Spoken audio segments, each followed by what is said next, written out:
you have a holistic approach to health. A lot of times people just look at one thing, or they think they're going to find that magical superfood and all their ailments are going to disappear. But unfortunately, it's really not that simple. Can you explain your food philosophy and your general health philosophy and how it came to be? Absolutely. I mean, I will say with like true transparency, I became a registered dietitian because of disordered eating patterns when I was an adolescent. And, Well, that makes you like 90% of the dietitians. additions. Exactly. So it's just like the shoemaker who's shoeless. Like we all go into our profession to heal ourselves. And if we're lucky on our healing journey, we're helping other people along the way. So as I went through like a negative relationship with food, disordered eating patterns, a negative relationship with over exercising and exercise injury, and body image struggles in general, I thought that diet and exercise were the answer. Luckily, the universe throws us challenges to expand our growth and education, and we get to pass that along. So it's through the loss of my father from a progression of diabetes to heart disease to cancer that Mm. I actually experienced my first emotional breakdown related to body image issues. And as I went through my own depression in the grief process and my own anxiety in the grief process, I started to realize you can't fix yourself with diet and exercise. There has to be mental health maintenance. There has to be a holistic approach to health. And so, what came through my own healing is I was seeing a therapist or grief counselor while I was taking meditation classes because I was on a search for calm, peace, mental health, healing. I put together a platform that eventually I trademarked as our education platform for Head Start communities, which is called Five to Flourish. So it focuses first and foremost on stress management and mindfulness practices. Secondly, on sleep quality enhancement tools. Third, on proper hydration. And then fourth, nutrition. And fifth, exercise. So I'm always telling my clients, whether it be my parents or my site staff, regardless of what you eat or how much you exercise, if you're overstressed and underrested, it's all out the window. I absolutely believe that. And I think it's a shame that that's so underemphasized. And a lot of times I've seen it in a lot of clients and friends, acquaintances, everybody, that people will attribute something that's going on with them health wise to diet. And what's missing is either they're not eating enough because they have some disordered eating going on, but they're like looking for more things to restrict when the actual problem is like you need to eat something. But then too, sometimes you just need rest, and people may think, oh, I need to push myself harder. I need to exercise right now. A lot of us have trouble hearing what our body is asking for. Was meditation something your therapist recommended, or that was just something you thought would be healing in addition to the therapy? So, I mean, after my father passed away, I was a hot mess. So it wasn't a recommendation. It was like I was on a search. So I did everything. I took life coaching courses and I took meditation courses and I started yoga classes and I reached out to chat groups for adult children who had lost parents to cancer. Mm. And I started seeing a therapist who was specialized in grief counseling. And I had just never experienced anxiety and depression before. And honestly, like I think that that experience of grief has led me to become a health educator as opposed to a dietitian or a nutritionist. Right. It broadened your concept of health and well being. Absolutely. Yeah. That's I think really that interesting. every curveball we get is an opportunity for us to play bigger. Yeah. And sometimes the harder the experience, the more of a catalyst it is for growth. So Absolutely. it's interesting to see, because what we're going through right now is beyond a shadow of a doubt. It's a crisis and there's a lot of tragedy. But with tragedy always comes massive potential for growth. So it will be interesting to see how we all evolve as Americans, as health practitioners, as people in child nutrition as we go through this process. When it comes to meditation, so all of those factors right now, people are struggling to sleep because they're so stressed out. Of course. but meditation seems like one of the tools that I think could be the most useful to people right now. And I thought it was fascinating that you are introducing that tool to the children that you work with as well, because I know as an adult, I've had a lot of trouble being consistent with my meditation practice. I say it like it exists, but it exists in theory, but it's very hit or miss. And I think, man, if this had been introduced early in life as part of like the health hygiene routine, it would be easier to be consistent with. What are the differences that you see in the benefits in toddlers that start to meditate versus the adults that are getting this education with them? Okay, so I'm going to address the question for toddlers, but I want to come back to your comment about your non-existent meditation practice, because I hear that from my parents and my site staff all the time. And what I want to tell them is you don't realize that you're in the midst of your practice. And this is like such a beautiful growth point, but nobody realizes it when they're at that growth point. Because I didn't either when I first started my practice. I couldn't sit still for 5 minutes. I would get frustrated and I would do it once a week, if that. And I was like, yeah, I kind of sort of meditate, not really. And then I had a meditation teacher that taught me, like, you're in your journey, you're on your path. Like 10 years from now, this is going to look very different.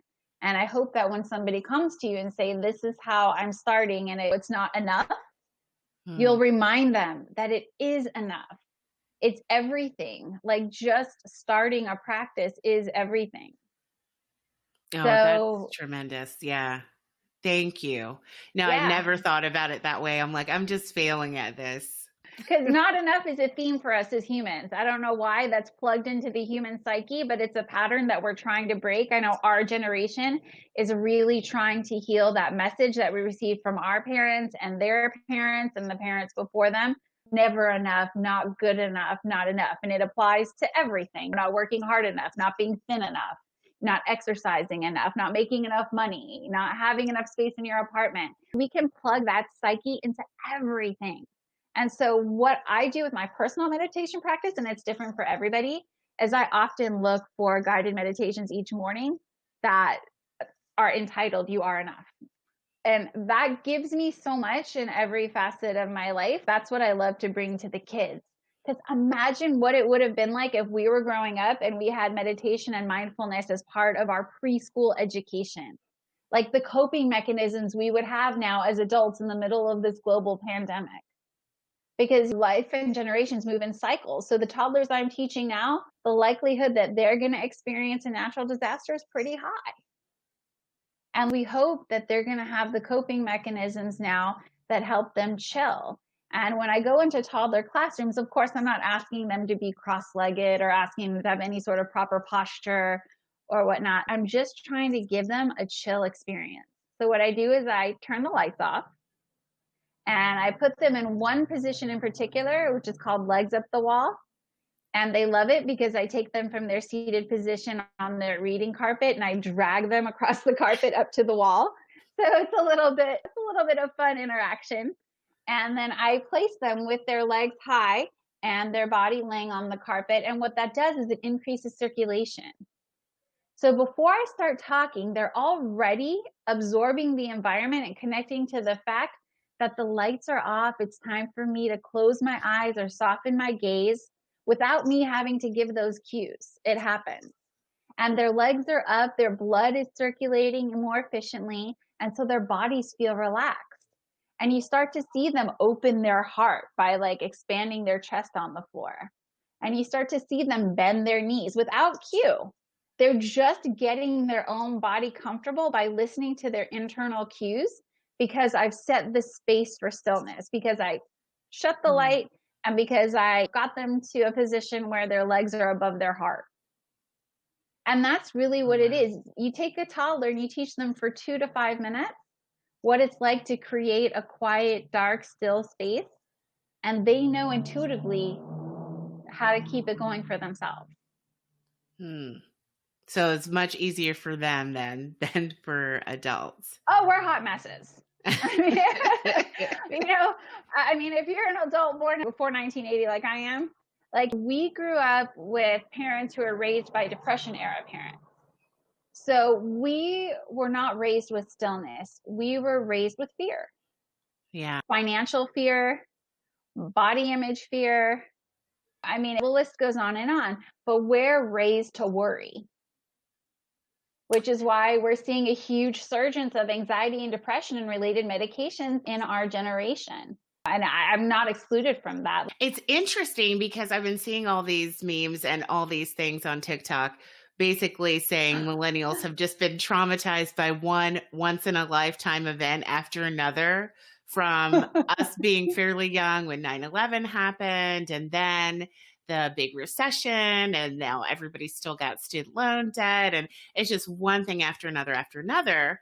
But then as I'm going through these posts and thinking, oh, yeah, isn't that funny? I'm like, well, wait a minute. All the boomers are still right here with us. Like, they're going through all of this as well.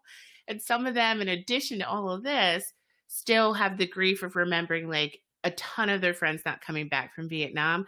So it seems like the hits just keep on coming. And I wonder, when's the last time anyone had like a good 100 years where there wasn't just a ton of drama? Maybe we're just not used to it. I don't know. Cause I was like, I don't know. I think everybody's gone through so much trauma. It's no wonder that we pass this on, and we're all so anxious and fearful because it's hard to give somebody something you don't have. So if you are fearful, you may try and shield your children, but they might be fearful too. Like, that's just how it goes.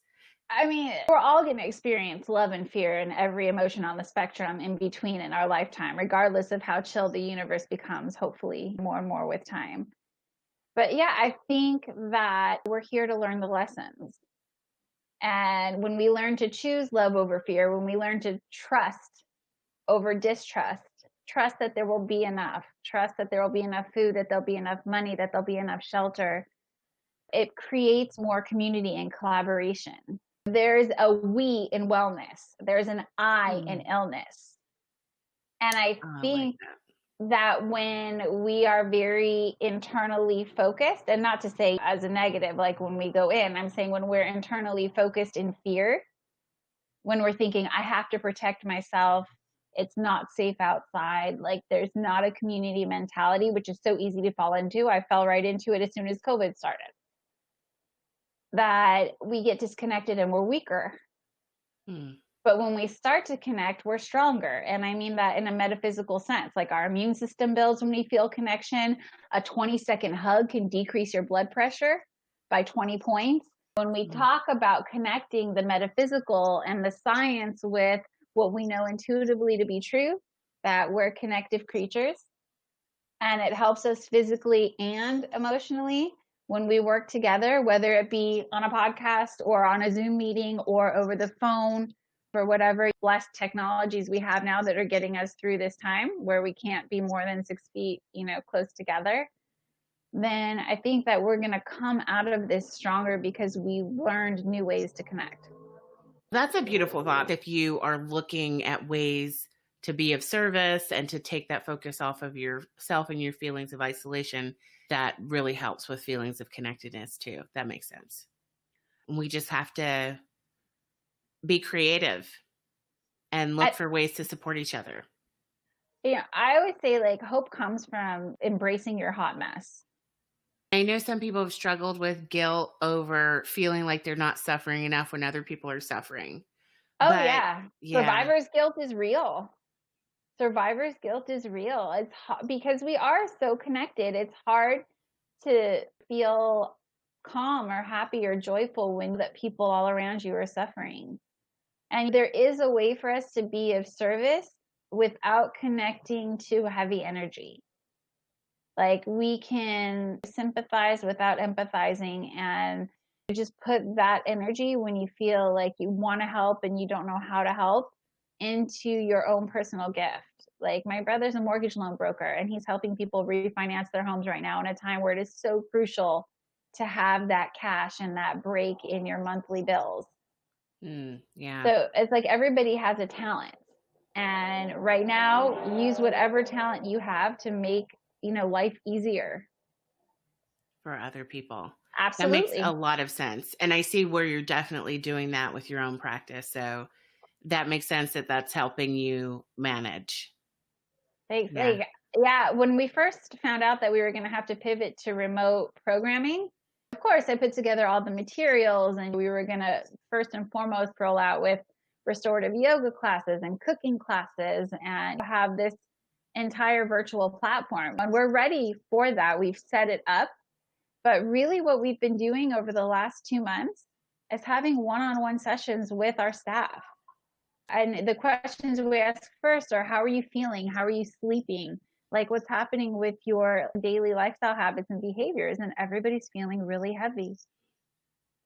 They're not sleeping well. They're waking up groggy. They're going to comfort foods, myself included. I can't remember the time before COVID where I picked up a gallon of Breyer's Mint and Chip ice cream like I did when I was a kid. And that's been in our grocery cart nearly every week over the last 8 weeks because it just feels familiar and it feels comfortable.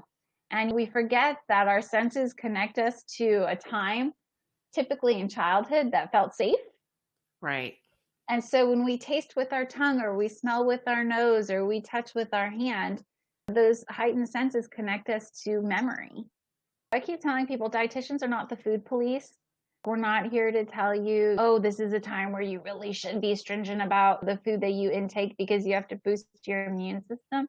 No, this is the time where you need to relax and build immune system through having a positive relationship with food, having everything in moderation, not beating yourself up, relaxing around your lifestyle, and allowing for imperfection.